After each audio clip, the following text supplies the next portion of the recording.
There's a big difference in the way a healthy person approaches a conflict and the way a narcissist approaches a conflict.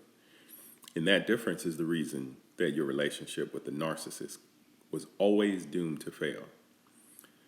A narcissist approaches conflict with the intention of being right.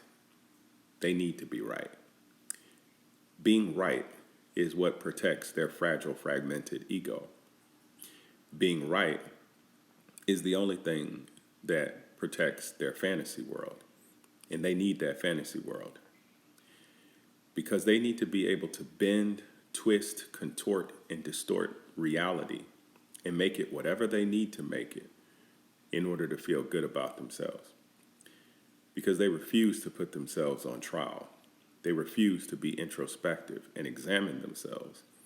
It's because of their aversion to pain, really, that they're not able or willing to do that. They're not willing to look at themselves hard enough to see what they need to do to make the changes necessary to make their relationships healthy, to make their relationships where there's reciprocity in that relationship, where it works for both you and them. And without that willingness, without that ability, the relationship was always doomed to fail. And so since they're emotional cowards and they're not willing to look at themselves and examine themselves, the only alternative that they have is to change reality in their mind, to live in this fantasy world where they can do no wrong.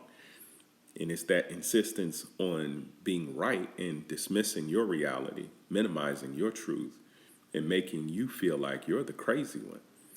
That's how they preserve themselves. That's their only source of self-preservation. And so their self-preservation has a deleterious influence on your mental and emotional well-being. And that's why the relationship was always doomed to fail.